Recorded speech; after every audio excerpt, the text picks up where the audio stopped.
Good morning po mga katatay, mga kapatid, Daddy Rock po muli and tuloy-tuloy po yung ating uploading ng mga videos. Siyempre para makapag-share na rin ng konting kaalaman dyan sa mga kababayan natin na nag-aalaga ng baboy. So dito po kami sa Isabela. Ayan, so magkaiba yung live weight dito kumpara doon sa ibang lugar. And sa kabutihang palad po ng Panginoon, wala pa naman pong mga cases po dito ng ASF. So safe na safe po yung ating mga baboy.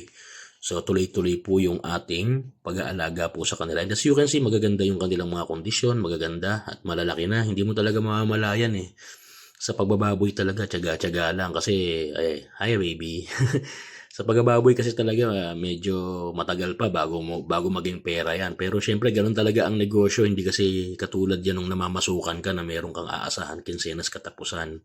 In business, syempre, you will get paid by the quality. Talagang ganyan sa dami ng iyong mapoproduce, sa dami ng iyong mapoprovide.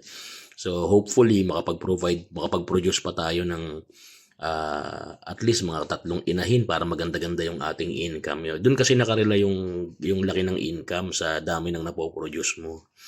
Ayan, so ayan po. So sa ngayon konti na lang, magdadalawang buwan na sila, konti na lang. So sa counting po natin ng per days pwede na po akong mag-transition, pwede na tayo mag-transition from starter feeds to grower feeds. Kaya nagpalit na rin po ako ng feeds, pero same brand pa rin, pero grower stage na.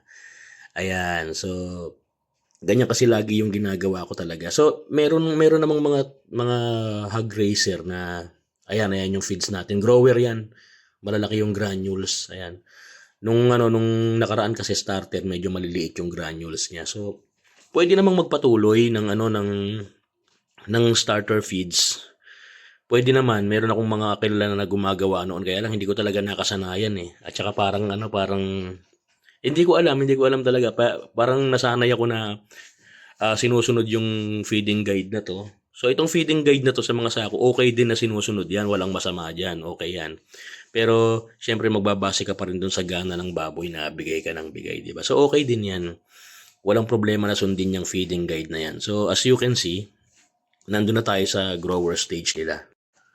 So far, okay naman nung binigyan ko sila.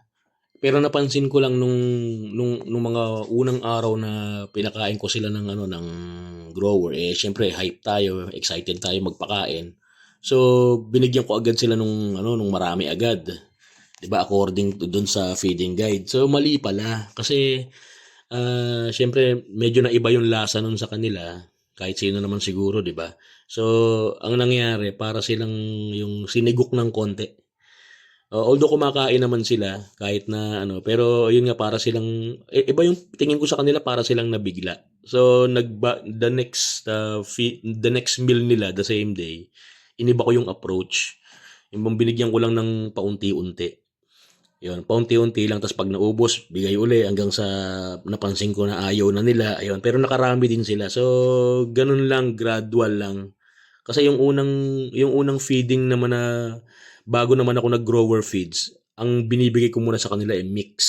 Mix muna yung binibigay ko mix ng starter at saka ng grower. Akala ko okay na yon. So nung naubos yung mix up ng starter at saka ng grower, nagbigay agad ako ng grower na puro. So hindi pa rin pala. So pagka magbibigay kayo ng bagong feeds, magi-introduce kayo, gradual pa rin. Ang importante, merong kayong maibibigay kapag gusto pa, 'di ba? So paunti-unti, walang problema. Tapos kapag siguro a few days, kasi ngayon napapansin ko mas okay na sila dun sa feeds So a few days, pwede na natin silang bigyan ng marami hanggang sa yung kakayanin na nila. So I hope nakatulong po itong video na ito, and watch out again. Wait for sa mga susunod na video po natin. Salamat sa panonood, and God bless you all.